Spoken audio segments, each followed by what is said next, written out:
तो यूपी मदरसा एक्ट को supreme court ने संवैधानिक ठहराया है, जिस पर अब सियासत भी शुरू हो गई।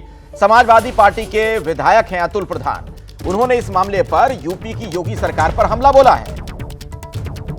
सुप्रीम कोर्ट के फैसले पर समाजवादी पार्टी ने सवाल खड़े किए हैं। सरकार लोगों को धर्म में बांटना चाहती है, धर्म पर बांटना चाहती है। हम बांटने की नहीं, जोड़ने की राजनीति करते हैं।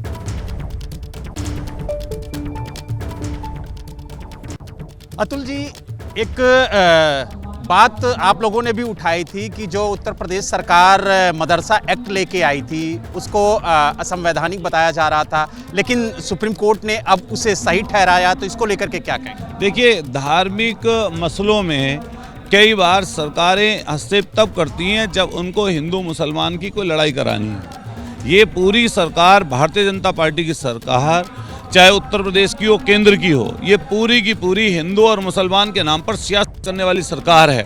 मैं आपको हमेशा से बता रहा हूँ, आप भी हमेशा से देखते इस चीज़ को आए होंगे कि हमेशा सरकार की मंशा ये रहती है कि किसी भी तरीके से, किसी भी रूप में जनता हिंदू और मुसलमान की चर्चाओं में भटकती रहे। जो जनता के आम मुद्दे हैं, महंगाई का है, बेरोजगारी का है, आपके स्वास्थ्य का है, शिक्षा का है, लॉ एंड ऑर्डर का है, जो असल मुद्दे उनसे ध्यान लगातार भटकता रहे, इस चीज़ पर यह सरकार काम लगातार जिस चीज़ पर करना चाहिए उस पर नहीं करती, और कुछ ना कुछ करके ये चीज़, इस तरह की चीज़ें लाना चाहती है जिससे जातीय और धार्मिक द्वेष फैलता रहे। लेकिन जिस तरीके से पोस्टर लग रहे हैं उत्तर प्रदेश में, बटोगे तो कटोगे और तमाम तरीके के पोस्टर नजर आ रहे हैं, तो कहीं ना कहीं इस उपचुनाव में जो पोस्टर वार चल रहा है उसको लेकर क्या कहें? आप ये बता दीजिए, बंटने का मतलब क्या है? बंटना हमारे संस्कारों में शब्द अच्छा नहीं है। अगर किसी घर में बंटवारा हो जाता है तो उसको अच्छा नहीं माना जाता। मेरे साथ इस वक्त दो खास मेहमान मौजूद हैं, उनसे मैं आपका परिचय करवा दूं, फिर इसी मसले पर उनसे हम बातचीत करेंगे। मौलाना साजिद रशीदी आपको दिख रहे हैं और दिल्ली विश्वविद्यालय में प्राध्यापक हैं। हमारे साथ संगीत रागी जी भी जुड़ गए हैं। आप दोनों का बहुत बहुत स्वागत है। और रशीदी साहब, पहले आपकी एक प्रतिक्रिया इसी पर मैं चाहूंगा, अगर आप वो सुन पाए हो बयान समाजवादी पार्टी के विधायक का, अभी हमारे चैनल पर वो अपनी बात रख रहे थे, उन्होंने तो इस फैसले पर सवाल खड़े कर दिए, बांटने वाला फैसला कह रहे हैं इसे। देखिए, समाजवादी पार्टी इस फैसले को कैसे लेती है, मैं समाजवादी का प्रवक्ता तो हूं नहीं कि उस पर प्रतिक्रिया दूंगा, लेकिन मैं अपने तौर पर, और जितने भी मुस्लिम स्कॉलर हैं सबको आपने सुना है, सबने यही कहा है कि ये ऐतिहासिक फैसला है, अच्छा फैसला है, और ये खास तौर से उन लोगों के मुंह पर करारा तमाचा है जो धर्म के नाम पर, मदरसों के नाम पर कहीं ना कहीं इस्लाम को, मुसलमान को टारगेट करने का काम करते हैं।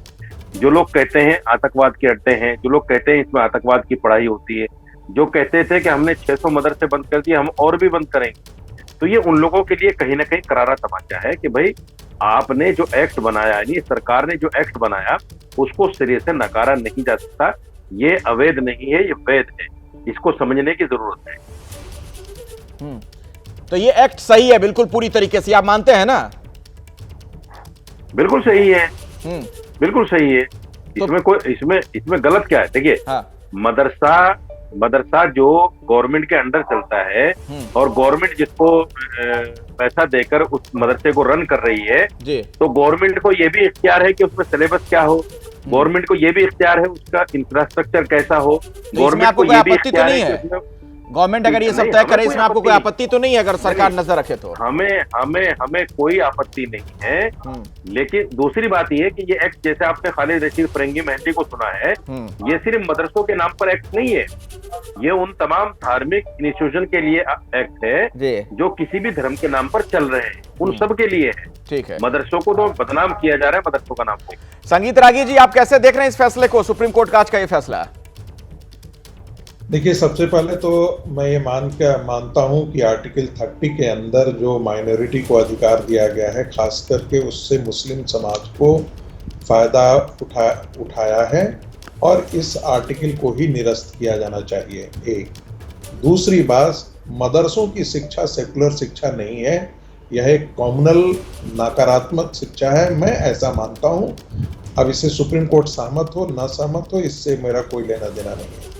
तीसरी बात, सुप्रीम कोर्ट ने एक बात बहुत अच्छी किया है कि जो फाजिल और कामिल, ये जो डिग्रियां दी जाती थी, और उत्तर प्रदेश की सरकार ने इसका काम किया था ताकि ये लोग जो हैं वो जितने सिविल सर्विसेज परीक्षाएं हैं उसमें भी शामिल होने के योग्य हों, यानी मदरसों से पढ़े हुए ये शिक्षित लोग योग्य हों और वो परीक्षा दे सकते हैं, वो एलिजिबल हो सकते थे, वो उत्तर प्रदेश के सिविल सर्विसेज में परीक्षा दे सकते थे, वो आगे एमए के लिए जा सकते थे, या ग्रेजुएशन की उनके बराबर की जो डिग्री वो सब होती थी उनको उसने सुप्रीम कोर्ट ने निरस्त कर दिया है और ये कहते हुए निरस्त किया है कि ये डिग्री देने का अधिकार जो है वो यूजीसी का है और यूजीसी बाकायदा डिग्रियों का लिस्ट जारी करती है कि ये अमुक अमुक डिग्री है। यदि कोई भी यूनिवर्सिटी यदि उस डिग्री के अतिरिक्त कोई डिग्री देती है तो यूजीसी उसे मान्यता नहीं देती है। मुझे लगता है कि सुप्रीम कोर्ट ने इसी चीज को ध्यान में रखते हुए फादिल और कामिल ये दो डिग्रियां जो मदरसों के द्वारा दी जा रही थी ये बहुत स्वागत योग्य है। और मैं मानता हूं कि मदरसे जो हैं एक प्रकार की शिक्षा देते हैं, भारत के हिंदुओं के टैक्स पेयर की पैसा से इस्लाम धर्म के प्रचार और प्रसार की इजाजत नहीं दी जानी चाहिए। ये एक कॉम्युनल चीज है, मदरसों की शिक्षा कॉम्युनल है, इसलिए मैं मदरसा एक्ट के पूरी तरीके से खारिज करने के समर्थन में खड़ा हूं। साजिद रशीदी जी, आप सुन रहे हैं, संगीत रागी जी कह रहे हैं कि कम्युनल शिक्षा वहां दी जाती है, इसलिए उसके खिलाफ है ये। देखिए, हिंदुस्तान में रहने वाले हर व्यक्ति को अपनी इच्छा अनुसार, अपनी बुद्धि अनुसार सोचने का अधिकार है। जिसमें जितनी बुद्धि है वो इतना सोचता है, सोचे, कहे, बोलने की भी आजादी है, वो बोले, कोई दिक्कत नहीं, हमें क्या दिक्कत है इस पर। लेकिन सवाल ये है कि जो सरकारें, जिन सरकारों ने ये एक्ट बनाया और सुप्रीम कोर्ट ने जो इस पर फैसला दिया, क्या सरकारों में बैठे हुए लोग सारे के सारे उनके पास बुद्धि जाहिल थे? आपके ऑडियो में कुछ दिक्कत आ गई है। हाँ बोलिए। सुने या सुप्रीम कोर्ट ने जो फैसला दिया है, सुप्रीम कोर्ट में जो जज बैठे हैं उनके अंदर इतना दिमाग नहीं है। ये कितनी निराधार बातें हैं। नहीं, वो एक बात और कह रहे हैं कि टैक्स पेयर के पैसे से किसी धर्म का प्रचार क्यों हो।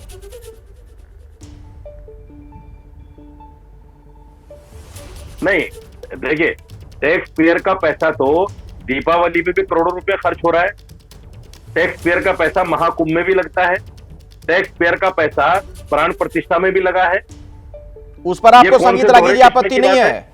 रशीदी जी जो कह रहे हैं, संगीत रागी जी, उस पर आपको आपत्ति नहीं है? यहां भी तो टैक्स पेयर का पैसा लग रहा है। इस देश में पता लगाया जाना चाहिए कि मुसलमान कितना टैक्स पे करता है और हिंदू कितना टैक्स पे करता है, और उन टैक्स पेयर से मुसलमानों पर कितना खर्च होता है और हिंदुओं पर कितना खर्च होता है।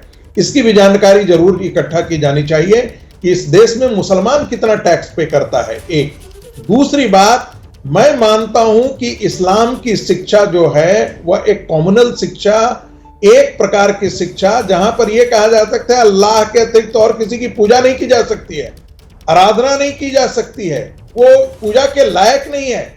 ऐसी शिक्षा जहां पर दी जाती हो, उस शिक्षा वो हिंदुओं के पैसे से, हिंदू टैक्स पेयर के पैसे से नहीं होनी चाहिए। एक बात। दूसरी बात, सुप्रीम कोर्ट ने क्यों इसे जायज माना है? जब तक आप आर्टिकल 30 को निरस्त नहीं करेंगे, जिसकी वकालत करता हूं कि वो आर्टिकल 30 खत्म ही किया जाना चाहिए और मुसलमानों को माइनॉरिटी का दर्जा तो बिल्कुल ही नहीं मिलना चाहिए। संगीत रागी जी, आपको रोकना पड़ेगा।